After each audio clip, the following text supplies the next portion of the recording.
Good morning सांग मैंने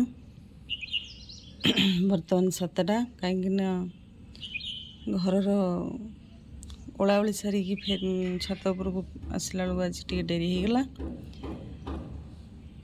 सकाळु तो मु बहुत जल्दी उठे किंतु छत उपरको आसिले फूल सब फुटी न थांती से भलक देखा जाती से डेरी रे आज आसी घर सब काम सारिकी फूल तोलिकी नेबी तापरे ठाकुर पूजा करी तापरे घरर रोषेईबास आरंभ करवा। आसन देखा आम बगीचार आज छोट बगीचाटे कौन कौन फूल फुटी।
ये है आज मो बगीचार दृश्य। बर्तमान मु चलची फूल दीटा तोली गाधे पाधे ठाकुर पूजा करी तापरे घर काम आरंभ हम। रखुची सांग माने जय जगन्नाथ।